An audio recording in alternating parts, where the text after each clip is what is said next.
9.2 honeys. Ooh, ooh. Woo!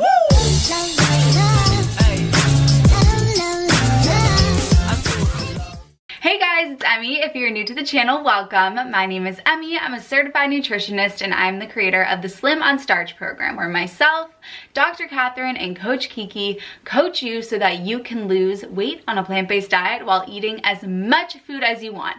No calorie counting, no restricting, no over-exercising, just eating up on as much as you want and losing weight in the process. So today I'm sharing with you guys my blood test results after being vegan for nearly 5 years. So I've been a whole foods plant-based vegan for nearly 5 years now, which means that my diet consists of starches, vegetables, fruits, and legumes, no animal products, no oils, and no processed foods. On occasion, I'll eat some lightly processed stuff, always vegan, and it is really on occasion on things like the holidays and celebrations, but day in and day out, I'm totally whole foods plant-based, oil-free, and I don't add anything to my foods. If you want to learn more about my diet, I will link a video below that explains everything and what it is that I eat. But basically, starches, vegetables, fruits, and legumes. A lot of potatoes, a lot of squash, a lot of grapes, a lot of oatmeal.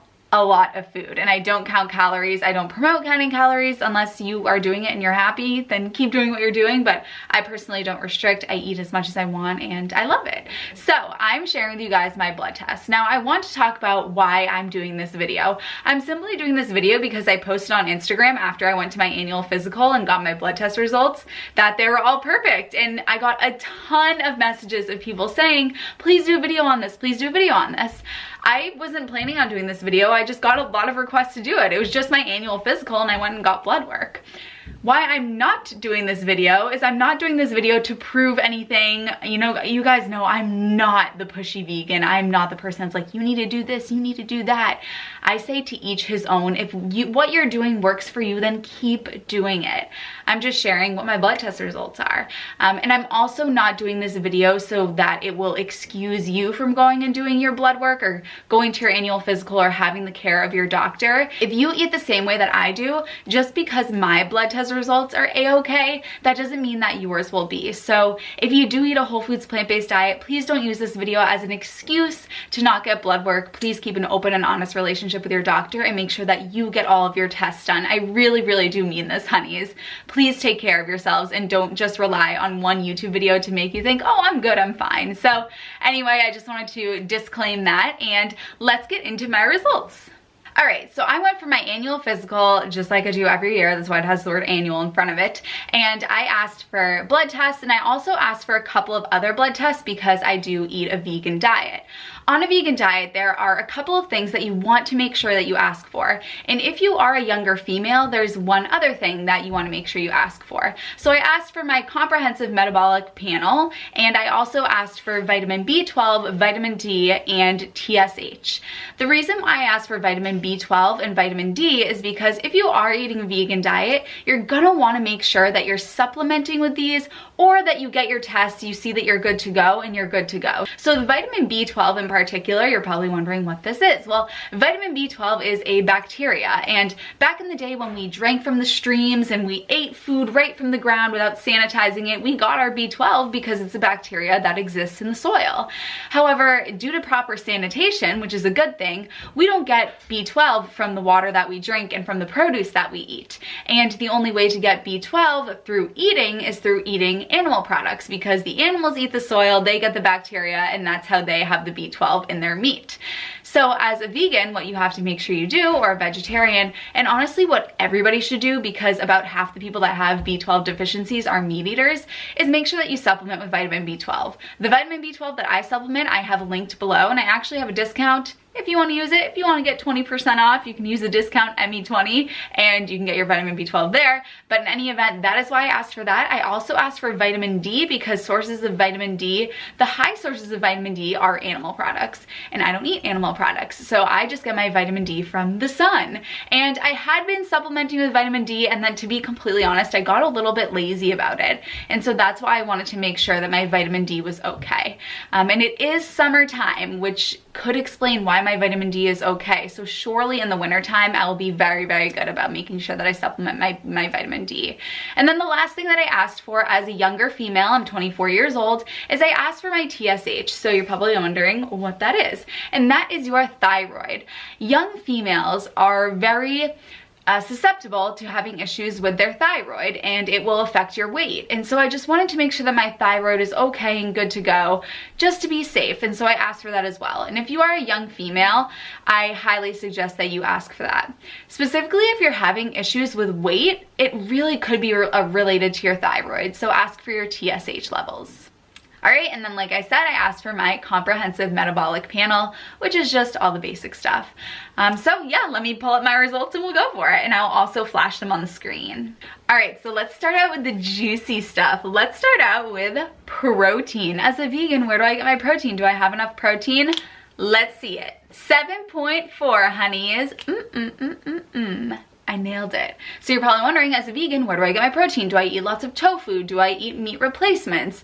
Do I make sure I get a lot of nuts and seeds? So here's the thing with protein. So long as we are getting enough calories from whole foods, so long as our caloric needs are sufficient, we are getting enough protein. So let me tell you about how much protein we need and how much protein we get when we are an infant. When we're an infant, we're doubling in size. It's the point in our life, 0 to 6 months, where we do the most growth out of our entire life. So naturally you would think, oh my goodness, you have to be having tons of protein during that time because you're doubling in size.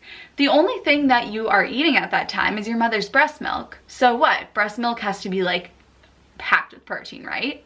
Breast milk is only about 5% protein. So the point in your life where you're doubling in size and the only thing that you're having is just 5% protein, that goes to show that we really don't need as much protein as we think we do. We do need protein. We absolutely need protein.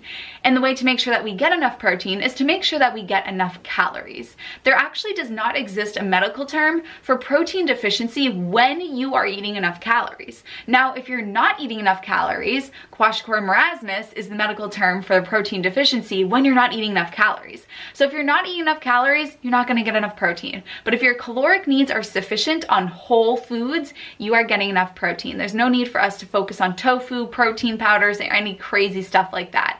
I eat enough calories and the numbers show that my protein is good to go. Another one that I wanted to touch on at the beginning is calcium. So we always hear you gotta drink your milk. You gotta drink your milk for calcium, for those strong bones. So I'm not drinking cow's milk. Let's see what my calcium looks like. 9.2, honeys.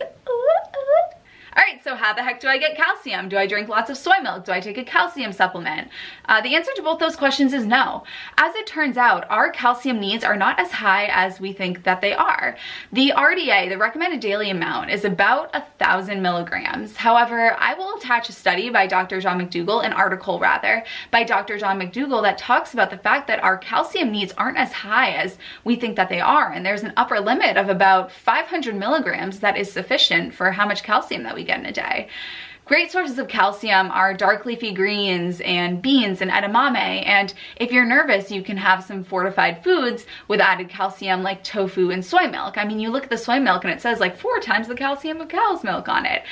So by eating those foods in sufficient amounts and getting enough calories, you're likely getting enough calcium. If you plug in a chronometer, and it says that you're deficient, that's because the RDA that's plugged into chronometer says that you should be getting 1,000 milligrams a day, but if you read the article that I've linked below, you'll learn that we actually don't need that much, which is awesome. And another thing to point out is that when we consume animal protein, something like cow's milk, which has calcium in it, what happens is that the acidity throws off the pH of our blood.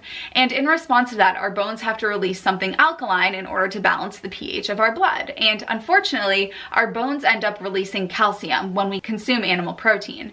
So by consuming animal protein to get our calcium, it could be causing us to have our calcium be depleted from our bones. So go vegan.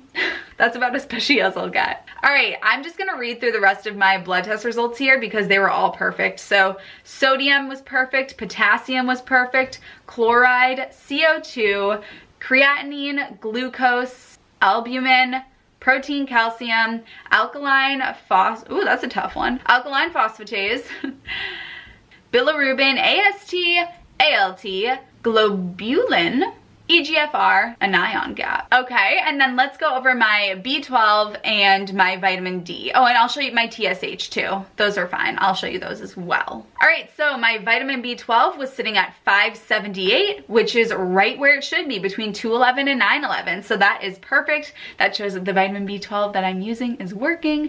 And if it's not, I haven't yet become deficient. So that is great. And then the other one that I asked for was vitamin D. So if we look at my vitamin D, this was taken in the summertime, which we do have to take into consideration because we get vitamin D from the sun, but I am absorbing it because my level was at 50, which is between 30 and 100, which is the standard range.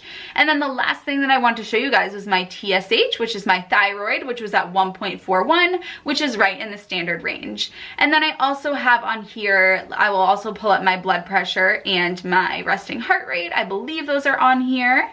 Implants not on file. That is correct. Blood pressure. Okay, my blood pressure is 100/62 and my resting heart rate was 63. Okay, we got him.